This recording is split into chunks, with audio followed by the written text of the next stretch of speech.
मैं दूर हो मजबूर हो आई सैयद आलम दीदार दका दे नहीं आवाज सुना दो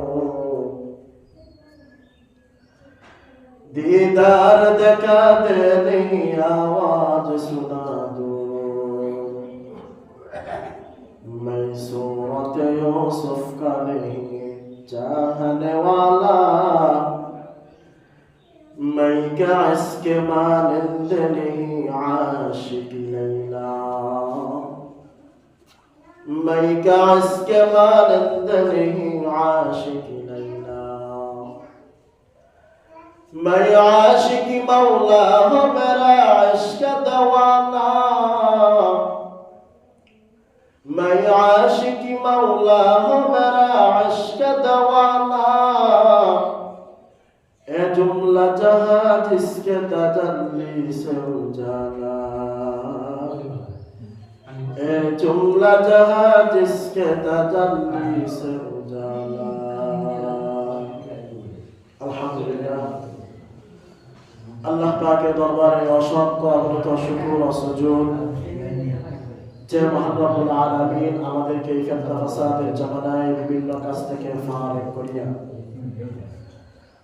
আজ পবিত্র জুমার দিন জুমার নামাজ আদায়ে মসজিদে আসা বসার এবং দিন কিছু আলোচনা বলার শোনার তৌফিক যা আল্লাহ আমাদেরকে দান করেছেন মুসলমান হিসাবে এক কণ্ঠে ঈমানের আওয়াজকে উঁচু করে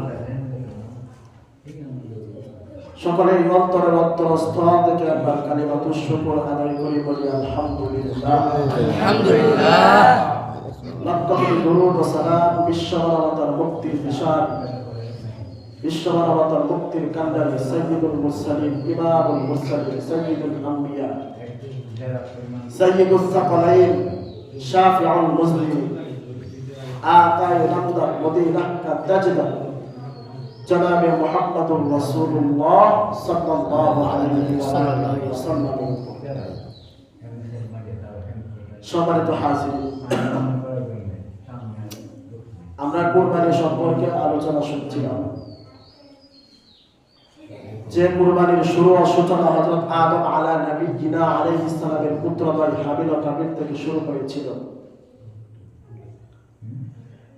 কিন্তু আমাদের এই কুরবানির সম্পর্ক হযরত পয়গম্বর ইব্রাহিম আলাইহিস সালামের পুত্র কুরবানির অবিস্মরণীয় ঘটনার সাথে আর সেই ঘটনার স্মারক হিসাবে উম্মতি মুহাম্মাদের উপর কুরবানি ওয়াজিব করা হয়েছে হযরত ইব্রাহিম আলাইহিস সালামের পুত্র কুরবানির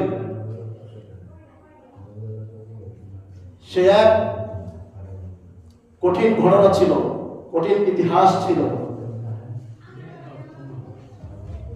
কুরবানির তাৎপর্য উদ্দেশ্য বুঝবার জন্য এই ঘটনাই হল একমাত্র কেন্দ্রবিন্দু হযরত পয়গম্বর আদম নবিয়্যিনা আলাইহিস সালামের দুই পুত্র থেকে কি এসেছিল কুরবানি এসেছে সর্বপ্রথম হাবিল ও কাবিল থেকে এই কুরবানি শুরু হয়েছে কিন্তু আমাদের যে কুরবানির সম্পর্ক এটা হচ্ছে হযরত ইব্রাহিম আলাইহিস সালামের পুত্র কুরবানি করার ঘটনার সাথে সংক্ষিপ্ত হযরত ইব্রাহিম আলাইহিস সালাম প্রায় পুরো জিন্দেগি কাটিয়ে দেন নিঃসন্তান অবস্থায় বিয়ে করেছে অনেক বছর হয়ে গেছে কিন্তু হযরত ইব্রাহিম আলাইহিস সালামের কোনো সন্তান নাই যারা বিবাহ করেছেন যারা সন্তান হচ্ছে যাদের সন্তান হইতে লেট হচ্ছে 2 বছর 3 বছর চলে যাচ্ছে সন্তান হয় না তাদের ভিতরে একটা কষ্ট আছে না আছে অবশ্যই আছে প্রত্যেকটা মানুষ চায় প্রত্যেকটা পুরুষ চায় বাবা ডাক শোনার জন্য প্রত্যেকটা নারী চায় মা ডাক শোনার জন্য বেকুল হয়ে থাকে হযরত ইব্রাহিম আলাইহিস সালাম প্রায় পুরোটাই জিন্দেগি সে নিঃসন্তান অবস্থায় কাটিয়ে দেন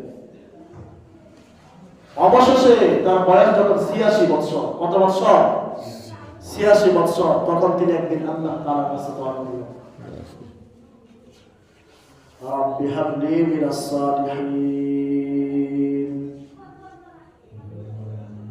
ইব্রাহিম পয়গম্বর আলাইহিস সালাম আল্লাহ তাআলার কাছে দোয়া করলেন, রাব্বি হাবলি মিনাস সালিহিন, আয় আল্লাহ আপনি আমাকে এক সৎ পুত্র সন্তানের সুসংবাদ দেন, আমাকে এক সৎ পুত্র সন্তান দান করুন। আল্লাহ তাআলা পয়গম্বর ইব্রাহিম আলাইহিস সালামকে ডাক দিয়ে বলেন, ও ইব্রাহিম, সৎ এবং সহনশীল পুত্র সুসংবাদ দাও। আল্লাহ তাআলা বলেন, ফাবাশশারনাহু বিগুলামিন হালিম। আল্লাহ বলেন, আমি ইব্রাহিমকে এক সহনশীল পুত্রের সুসংবাদ দিলাম। সহনশীল বলে এদিকে ইঙ্গিত করা হয়েছে এই নবজাতক তার জীবনের সবর ধৈর্য সহনশীলতার এমন পরাকাষ্ঠ প্রদর্শন করবে যার দৃষ্টান্ত দুনিয়ার কেউ কোনোদিন পেশ করতে পারবে না। সম্মানিত হাজির, আপনারা বুঝে থাকলে বলেন, ইব্রাহিম পয়গম্বর আলাইহিস সালাম কত বছর বয়সে আল্লাহ তাআলার কাছে সন্তান চেয়েছিলেন? 86 বছর বয়সে। কত বছর ভাই? 86 বছর। ইব্রাহিম আলাইহিস সালাম আল্লাহ তাআলার কাছে সন্তান চেয়েছিলেন, কি বলছেন? আল্লাহ আপনি আমাকে একটা সৎ পুত্র সন্তান দিন, সৎ, ভালো, নেককার। এখান থেকে একটা মেসেজ হচ্ছে, এই ঘটনা থেকে একটা শিক্ষা হচ্ছে যে আমরা যারা আল্লাহ তাআলার কাছে সন্তান চাবো, প্রত্যেকেই আল্লাহ তাআলার কাছে নেককার সন্তান চাবো। কি সন্তান ভাই? নেককার। সন্তান যদি মদখোর হয়, বাবার জন্য বিপদ। সন্তান যদি গাঁজাখোর হয়, বাবার জন্য মুসিবত। সন্তান যদি ডাকাত হয়, বাবার জন্য পেরেশানি। সন্তান যদি খারাপ হয়, মা বাবার জন্য সুনাম না দুর্নাম? দুর্নাম। এই ঘটনা থেকে একটা মেসেজ আপনাদেরকে আমি দিচ্ছি। এই ঘটনা থেকে একটা শিক্ষা হচ্ছে, হযরত পয়গম্বর ইব্রাহিম আলাইহিস সালাম আল্লাহ তাআলার কাছে সৎ পুত্র সন্তান চেয়েছেন। তো আল্লাহ তাআলা ইব্রাহিম আলাইহিস সালামের দোয়া কবুল করে বললেন, ফাবাশশারনাহু বিগুলামিন হালিম। ও ইব্রাহিম, আমি আল্লাহ তোমাকে সৎ এবং সহনশীল পুত্রের সুসংবাদ দিয়ে দিলাম। তো আল্লাহ তাআলা পয়গম্বর ইব্রাহিম আলাইহিস সালামকে সহনশীল এবং সৎ পুত্র সন্তান দিয়ে দিলেন। এই সন্তানের নাম রাখলেন ইসমাঈল আলাইহিস সালাম। ইব্রাহিম পয়গম্বর, উনি একজন নবী। তার স্ত্রী হাজেরার গর্ভে তিনি প্রথম বিয়ে করেছিলেন হযরত সারা ওনাকে। এরপরে বিয়ে করেছিলেন হযরত সারা হাজেরা আলাইহিস সালামকে। হযরত হাজেরা আলাইহিস সালাম গর্ভ থেকে এসেছিল হযরত ইসমাঈল আলাইহিস সালাম। অবশেষে হযরত সারার গর্ভে পরবর্তীতে একজন সন্তান হয়েছিল। ওই সন্তানের নাম রেখেছিলেন ইসহাক। উনি একজন নবী। তো হযরত সারার গর্ভে যখন হযরত হাজেরা আলাইহিস সালামের গর্ভে যখন সন্তান এসেছিল, তো ইব্রাহিম আলাইহিস সালাম অত্যন্ত খুশি। এই খুশিটা সব পুরুষই উপভোগ করতে চায়। তো ধীরে ধীরে ধীরে ধীরে আস্তে আস্তে সন্তান যখন পৃথিবীতে ভূমিষ্ঠ হয়, জমিনে যখন ভূমিষ্ঠ হয়, ইব্রাহিম আলাইহিস সালাম তখন ওনার কাজে মন বসে না। বাহিরে যা কাজ করার জন্য মন খালি ছটফট করে সন্তানকে দেখার জন্য। কি মায়া, কি মহব্বত, কি ভালোবাসা সন্তানের প্রতি। হবে না কেন? 86 বছর পরে তিনি একটা সন্তান পেয়েছেন। এটা প্রত্যেকের বেলায় একই অবস্থা হইত। তো হযরত ইব্রাহিম আলাইহিস সালাম আল্লাহ তাআলার কাছে চেয়েছেন সৎ পুত্র সন্তান। আল্লাহ তাআলা ওনার দোয়া কবুল করে বলেন ফাবাশশারনাহু বিগুলামিন হালিম। ও ইব্রাহিম, আমি আল্লাহ তোমাকে সহনশীল এবং সৎ পুত্র সন্তান দান করলাম। তো সন্তান ধীরে ধীরে যখন বড় হয়, ইব্রাহিম আলাইহিস সালামের মনের ভিতরে আনন্দ, সন্তানের প্রতি বড় মহব্বত, সন্তানের প্রতি বড় মায়া। ৮৬ বছর পরে তিনি সন্তান পেয়েছেন। বাহিরে যায় কাজ করার জন্য ইব্রাহিম আলাইহিস সালামের মন ছটফট করে ছেলেকে দেখার জন্য। আল্লাহ তাআলার পক্ষ থেকে নির্দেশ হলো, ইব্রাহিম তুমি তোমার পুত্রকে রেখে তুমি অন্য জায়গায় চলে যাও। সন্তান যখন ছোট, আল্লাহ তাআলার পক্ষ থেকে নির্দেশ হলো, ইব্রাহিম মক্কা নগরীতে তোমার সন্তান এবং তোমার স্ত্রী হাজরাকে রাখিয়া তুমি অন্য জায়গায় চলে যাও। আল্লাহর পক্ষ থেকে নির্দেশ। ইব্রাহিম আলাইহিস সালাম কি করবেন? আল্লাহর পক্ষ থেকে নির্দেশ এলেন, তোমার স্ত্রী এবং তোমার সন্তান রাখিয়া তুমি অন্য জায়গায় চলে যাও। ইব্রাহিম আলাইহিস সালাম যাওয়ার আগে কিছু পানি, কিছু খেজুর তাদেরকে খাওয়ার জন্য রেখে গেলেন। খাবার, খেজুর এবং পানি যখন শেষ হয়ে যায়, তখন আর কি খাবে? উপবাস। মা তো কষ্ট করতে রাজি, কিন্তু ছোট্ট সন্তান ইসমাঈল আলাইহিস সালাম ক্ষুধার যন্ত্রণায় কান্নার আওয়াজ। মা কি করবে? কোথাও পানি নাই, কোথাও খেজুর নাই, খাবারের কোনো ব্যবস্থা নাই। হযরত হাজরা পেরেশানির মধ্যে পড়ে গেলেন। আমি মা হাজার কষ্ট সহ্য করতে পারবো, কিন্তু আমার সন্তান ক্ষুধার যন্ত্রণায় ছটফট করতেছে, কান্না করতেছে। হযরত হাজরা কি করবে? একবার সাফা থেকে মারওয়া, মারওয়া থেকে সাফা দৌড়াতে শুরু করলেন। সাফা থেকে মারওয়া, ওই পাহাড় অনেক বড় পাহাড়। দৌড়ায় উপরে উঠেন, দেখেন ওই জায়গায় কোনো খাদ্যের ব্যবস্থা আছে কিনা, দেখেন না। আবার ওই সাফা থেকে মারওয়া, মারওয়া থেকে সাফা, এভাবে তিনি ৭টা দৌড় দিয়েছিলেন খাবারের জন্য।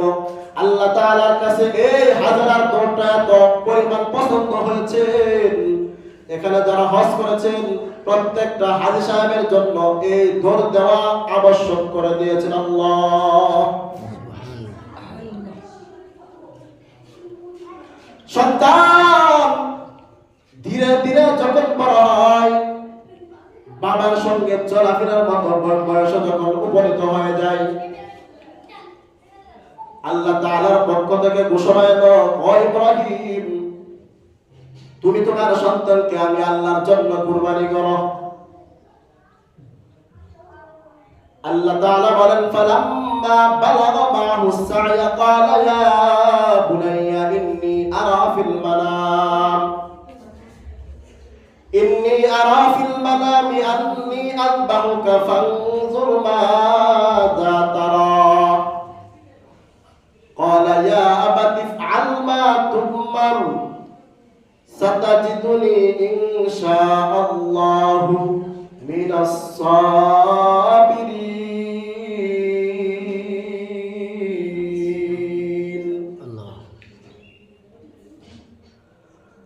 হযরত ইব্রাহিম আলাইহিস সালামকে সন্তানকে স্পষ্ট ভাষায় জানিয়ে দিলেন, ও সন্তান আমাকে আল্লাহ স্বপ্ন দেখিয়েছেন, আমি স্বপ্ন দেখেছি তোমাকে জবাই করছি, এখন তুমি ভেবে দেখো কি করবে। সন্তান বয়স তখন 13 বছর, কেউ কেউ বলে ইসমাঈল আলাইহিস সালাম তখন সাবালক হয়ে গেছেন। বাবার এই স্বপ্নের কথা শুনে ইসমাঈল আলাইহিস সালাম বললেন, ও বাবা, স্বপ্নের মাধ্যমে আপনাকে যে নির্দেশ দিয়েছে আপনি তা করে ফেলুন। সাতাজিদুনি ইনশাআল্লাহু মিনাস সাবিরিন, ইনশাআল্লাহ আপনি আমাকে সবরকারীদের মধ্যে পেয়ে যাইবেন। সম্মানিত হাজিরিন, ইসমাঈল আলাইহিস সালামকে কি পরিমাণ মেধা ও জ্ঞান বুদ্ধি আল্লাহ দান করেছিলেন যে বাবার স্বপ্নের কথা শুনে ইসমাঈল আলাইহিস সালাম বললেন, ও বাবা, আপনাকে যে নির্দেশ দেওয়া হয়েছে আপনি তা করে ফেলুন, ইনশাআল্লাহ অবশ্যই অবশ্যই আপনি আমাকে সবরকারীদের মধ্যে পাবেন। এই নির্দেশটি হযরত ইব্রাহিম আলাইহিস সালামের জীবনের এক মহা পরীক্ষা। আল্লাহ তাআলা পারতেন স্বপ্নের মাধ্যমে না জানাইয়া জিবরাইল আলাইহিস সালামের মাধ্যমে জানাইয়া দিতে, আল্লাহর পক্ষ থেকে সরাসরি জানাইয়া দিতে পারতেন, কিন্তু তা করার নাই। এটা একটা পরীক্ষা ছিল।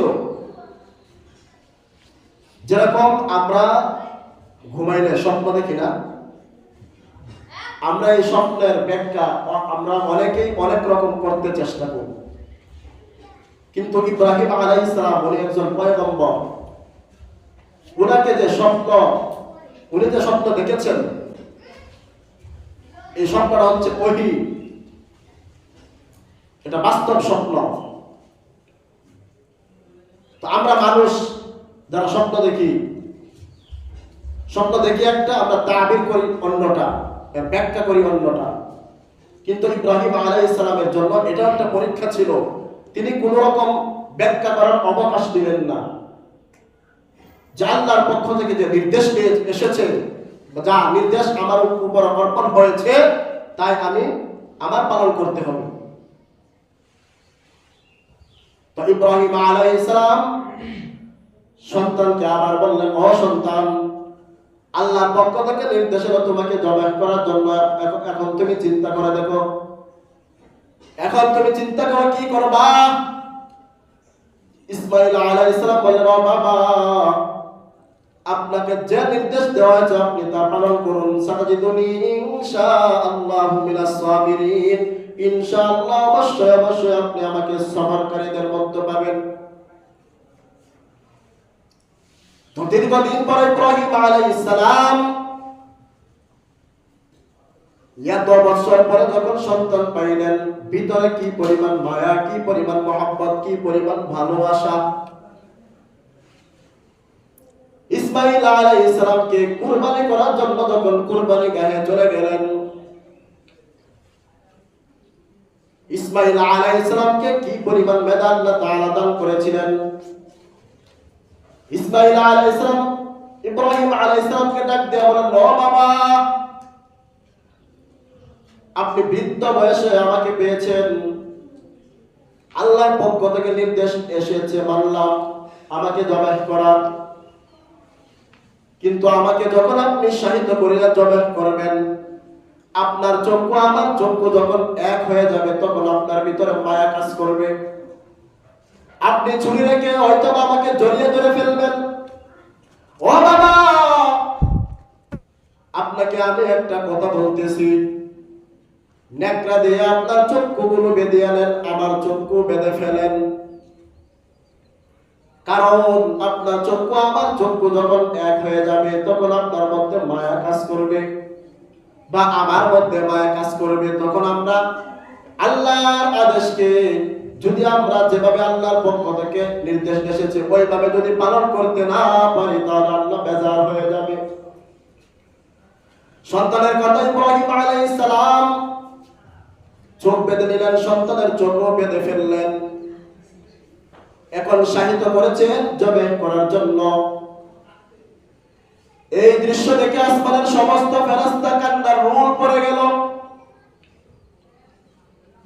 সমস্ত ফেরেশতা আল্লাহ তাআলার কাছে বলল, আল্লাহ, এই ছোট্ট শিশুটাকে আপনি হেফাজত করেন, আপনি বাঁচান, এই বৃদ্ধ লোকটিকে আপনি হেফাজত করেন। আজকে যদি বাবার হাতে সন্তান যদি হত্যা হয়, তাহলে এক করুণ ইতিহাস হয়ে যাবে। আপনি হেফাজত করেন। ফেরেশতারা সবাই কান্নার আওয়াজ দেওয়া শুরু করলো। সবার মধ্যে এত পরিমাণ মায়া কাজ করতেছিল, সমস্ত ফেরেশতারা জীবনে দুইবার কেঁদেছে। কয়বার? একবার আমাদের রাসূল মুহাম্মদুর রাসূলুল্লাহ যখন সাল্লাল্লাহু আলাইহি ওয়াসাল্লাম যখন তায়েফের ময়দানে দাওয়াত দিতে গেলেন, কাফের মুশরিক ইহুদি ছোট ছোট বাচ্চাদেরকে লেলিয়ে দিলেন, এই পাগলকে পাথর মার। নাউজুবিল্লাহ। সবাই বলেন নাউজুবিল্লাহ। আমাদের রাসূল কি পাগল ছিলেন? হ্যাঁ, সর্বশ্রেষ্ঠ মানব, সর্বশ্রেষ্ঠ রাসূল ছিলেন আমাদের রাসূল। বড় বড় টপ লেভেলের কাফের, টপ লেভেলের বেত্তমিজগুলা ছোট ছোট বাচ্চাদেরকে লেলিয়ে দিলেন, এই পাগলকে পাথর মারো। রাহমাতুল লিল আলামিনের উপর এত পরিমাণ পাথরের আঘাত সহ্য করে এক সময় তিনি পাহাড়ের পাশে গিয়ে পড়ে গেলেন। এই দৃশ্য দেখে সমস্ত ফেরেশতারা কান্না করে দিয়েছিলেন। হঠাৎ জিবরাইল আলাইহিস সালাম এসে হাজির। ইয়া রাসূলুল্লাহ, আপনি আমাকে নির্দেশ দেন, ওই যে একটা পাহাড় দেখতেছেন আর একটা পাহাড়, এদিকে দুইটা পাহাড় দিয়ে চাপা মেরে আমি এই তায়েফবাসীকে ধ্বংস করে দেই। আমার রাসূল তো ছিলেন অত্যন্ত দয়ালু, বলেন না না জিবরাইল, তুমি যদি আমার উম্মতকে পাহাড়ে চাপা দিয়ে ধ্বংস করে দাও, তাহলে আমি রাসূল কালিমার দাওয়াত কার কাছে পৌঁছাইব বলো। এই দৃশ্য দেখে সমস্ত ফেরেশতারা কান্না করেছিলেন। আর আরেকটা সময় হলো ইব্রাহিম আলাইহিস সালাম পুত্রকে যখন শাহিদ করলেন জবাই করার জন্য। করুণ ইতিহাস। সমস্ত ফেরেশতারা আল্লাহ তাআলার কাছে বললেন, আয় আল্লাহ, এই বৃদ্ধ লোক এবং ছোট্ট বাচ্চাটাকে আপনি হেফাজত করেন। যদি বাবার হাতে সন্তান যদি হত্যা হয়, তাহলে পৃথিবীর জন্য এক করুণ ইতিহাস হয়ে যাবে। আল্লাহ পাক রব্বুল আলামিন বলেন, ওয়ানাদাইনাহু আইয়া ইব্রাহিম কদ সাদ্দাকতা রুইয়া ইন্না কাযালিকা নাজিজিল মুহসিনিন। আল্লাহ বলেন, ইব্রাহিম, আমি তোমাকে যে পরীক্ষা করেছিলাম তুমি ওই পরীক্ষায় পাস করেছো। আমি আল্লাহ সৎকর্মশীলদেরকে এভাবে প্রতিদান দিয়ে থাকি।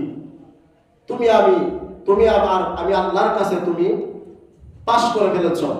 তোমাকে নির্দেশ দেওয়া হয়েছিল তোমার পুত্র কলিজার টুকরা ইসমাইলকে জবাই করার জন্য। তুমি প্রস্তুত হয়েছিলে তোমার সন্তানকে আমি আল্লাহর রাস্তায় কুরবানি করার জন্য। কিন্তু এই ইতিহাস সমস্ত ফেরেশতারা দেখে আসমানের মধ্যে কান্নার রোল পড়ে গেল। সমস্ত ফেরেশতারা আমার কাছে কাকুতি মিনতি করে বলল, আয় আল্লাহ, এই বৃদ্ধ লোক ইব্রাহিম আলাইহিস সালামকে আপনি বাঁচান, এই ছোট্ট বাচ্চা ইসমাইল আলাইহিস সালামকে আপনি বাঁচান। যদি আজকে যদি বাবার হাতে সন্তান যদি হত্যা হয়, তাহলে পৃথিবীতে এক করুণ ইতিহাস হয়ে যাবে। সম্মানিত হাজিরিন, অবশেষে হযরত জিবরাইল আলাইহিস সালাম বেহেশতি এক দুম্বা নিয়ে উপস্থিত হয়ে গেলেন। অবশেষে তাই কুরবানি হলো। যখন এই বেহেশতি দুম্বা যখন কুরবানি হয়, তখন হযরত ইব্রাহিম আলাইহিস সালাম উনি ভাবলেন, আল্লাহু আকবার, আলহামদুলিল্লাহ, যে আমার সন্তান জবাই হয়েছে। তার চোখের বাদল যখন খুললেন, তখন দেখে না আমার ইসমাইল আমার পাশে দাঁড়ালো। এটা দেখি এক দুম্বা, এটা দেখি এক জন্তু, তো আমার ইসমাইল কোথায়? তাকায় দেখে আমার পাশে ইব্রাহিম আলাইহিস সালামের এক পাশে তার ছেলেটা দাঁড়ালো। তো ইব্রাহিম আলাইহিস সালাম বললেন, ও সন্তান, আয়, বুকের ভিতরে আয়। তোর জন্য কত মায়া, কত মহব্বত, কত ভালোবাসা। ৮৬ বছর পরে তোকে আমি পেয়েছি। কি পরিমাণ মায়া কাজ করতেছিলেন। আল্লাহ তাআলার পক্ষ থেকে নির্দেশনা কুরবানি করার আল্লাহর আদেশ যারা মানে তারাই হলো প্রকৃত মুমিন, ঈমানদার। আল্লাহর আদেশের সামনে যারা সব কিছু সমর্পণ করে দেয়, তারাই হলো প্রকৃত ঈমানদার, মুমিন। মোট কথা হচ্ছে কুরবানি মূল কথা হচ্ছে বান্দার জান মাল জীবন মরণ সবকিছু একমাত্র আল্লাহ তাআলার সামনে সমর্পণ করে দাও। যেমন আল্লাহ বলেন, কুল ইন্না সালাতি ওয়া নুসুকি ওয়া মাহইয়ায়া ওয়া মামাতি লিল্লাহ ওয়া মামাতি লিল্লাহি রাব্বিল আলামিন।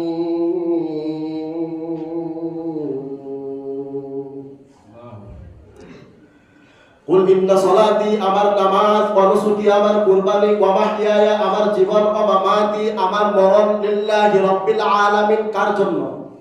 জোরে আওয়াজ দিয়ে বলেন কার জন্য? বান্দার জীবন মরণ হায়াত জান মাল যা আছে সব কিছু একমাত্র আল্লাহ তাআলার জন্য কুরবানি করা। তারাই হলো প্রকৃত মুমিন ঈমানদার, যাদের জান মাল জীবন মরণ সব কিছু আল্লাহ তাআলার সামনে উৎসর্গ করে দেয়। আল্লাহ বলেন তারাই হলো প্রকৃত মুমিন। সম্মানিত হাজির, যে কুরবানির সূচনা ছিল হযরত আদম আলাইহিস সালামের দুই পুত্র হাবিল ও কাবিল থেকে, কিন্তু আমাদের যে কুরবানি এটা সম্পর্ক হয়েছে হযরত ইব্রাহিম আলাইহিস সালামের ওই ছেলে কুরবানির সাথে সংযুক্ত। তো আমরা যারা কুরবানি করব আর